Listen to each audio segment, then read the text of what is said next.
Hey everyone, welcome to the channel.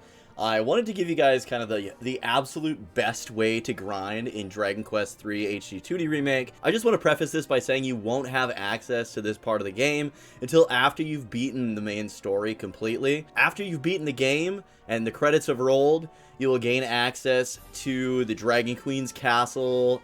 There's an area in the Dragon Queen's castle that'll take you to the post-game dungeon. This location is in the post-game dungeon, so if you haven't been there yet, I do have another guide that's the absolute best place to grind before the post-game dungeon, so check that out.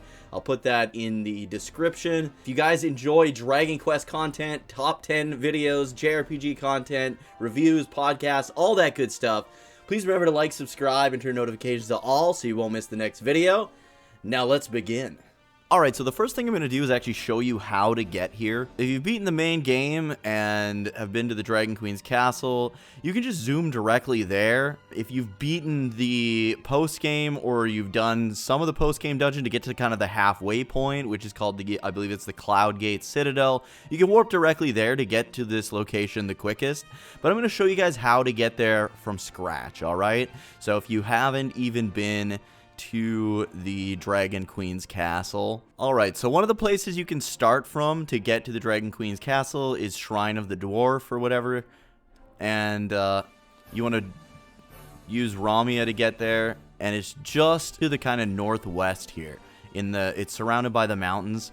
And I do want to say, if you beat Zoma without going to the Dragon Queen's castle and getting the Sphere of Light, you have the biggest of balls. Another way you can get to the Dragon Queen's castle is from Olivia's Promontory. So again, zoom to Olivia's Promontory, take Ramia, and this time head northeast. And again, it's surrounded by the mountains here. And yeah, if you beat Zoma without going to the Dragon Queen's castle and getting the orb or Sphere of Light, you have the biggest balls, alright? So, but anyways, in case you did that and you have Gigantosaurus Rex balls, this is how you get here. So yeah, once you've beaten Zoma and you're at the castle of the Dragon Queen, this is where you want to go to get to the post-game dungeon. So you just work your way around, kind of all the way to the back of the castle.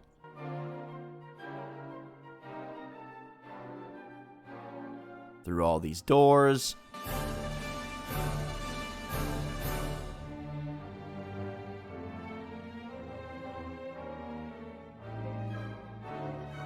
And this beam of light will be here. So you just walk into the beam of light and it'll kind of teleport you to the post-game dungeon. And you'll be in this weird open field. Just walk to the little, I don't know, ruins here. And from here, you just want to keep on going, honestly, until you get to the Cloudgate Citadel. The place we want to grind is before the Cloudgate Citadel, but honestly, you're going to want to push through to Cloudgate Citadel so that you can just zoom there, because it's only a couple floors back from the Citadel, and it's way easier getting there from Cloudgate Citadel than it is walking all the way there from the beginning of the dungeon. From Cloudgate Citadel, you're going to want to go back up these stairs and through the arena as quickly as possible. If you're wondering where my hero is, when you do a few of Shenlong's wishes, one of the options allows you to take the hero out of the party. So that's super nice when your hero's level 99 and you're trying to level up some of your other characters. If you want maximum EXP, you're going to want to do this every time one of your characters hits level 99. So example, Soldier is really close to hitting level 99. Once he hits level 99, I would kick him out of the party as well, and then we'll have two people raking in the EXP, because the EXP is determined by how many party members are in the party. So the less party members you have, the more EXP the remaining party members get. And that's why some solo runs, you'll end up hitting like level 99 way earlier on the hero than you would doing a regular playthrough with 4 total characters. Now, another thing I want to mention is this is best done using cheese strats, and by that I mean you definitely are going to want to play on Draki Quest, which is the easiest difficulty, just to grind these levels. If you're kind of like right at the post game dungeon, the Temple of Trials, which is pretty freaking tough, and you want to get those last levels in, or you want to do a vocation change or something like that and level the guy up so he can get back up to strength in order to handle the Temple of Trials. So the place you want to go is, as soon as you get to the location with lava and stuff everywhere, this is kind of the best place to encounter the King Hydras. The area before the pyramid on the way back here has a full restore. You're going to want to do this on Draki Quest because the monsters we're going to be fighting here for all this EXP are really, really tough. They're actually a boss earlier in the game. What we're looking for is a King Hydra, and they spawn in up to 3. There's also a ton of liquid metal slimes that spawn here, so this is a great place to grind pretty much no matter what. You're going to want to have critical claim and monster pylon for optimal kind of speed when it comes to getting all this EXP. You're going to be able to get quite a bit of EXP in a short amount of time. So it's really nice when you change job classes or something like that. You'll go from like level 1 to like level 25 in like a single battle pretty much. It's pretty crazy. On the way here, make sure to use Padfoot or Holy Protection if you do have the hero in the party, because there are quite a bit of battles on the way that'll really mess you up. Or if you're on Draki Quest mode like you really should be, if you're just grinding, they'll just waste a bunch of your time. But this is exactly the encounter we're looking for. 3 King Hydras. These guys give a boatload of EXP. We're on Draki Quest mode, so we'll be absolutely fine no matter what.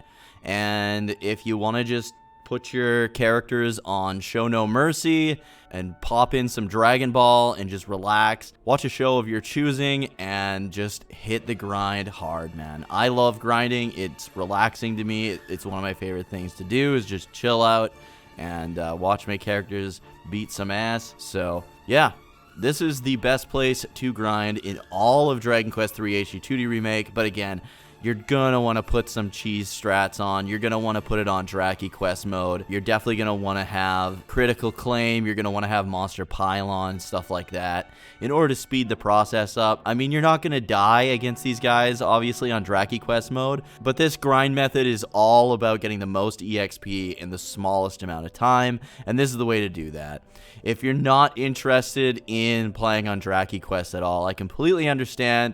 But this is just for if you're kind of at the end of the game, you're in like the post-game dungeon, the Temple of Trials, you're still getting your ass handed to you, and you really want to get some levels in, or you want to re-job class one more time and get some more stats or abilities. This is the quickest way to do it. And as you'll see here, once I defeat these King Hydras, we are going to get a boatload of EXP.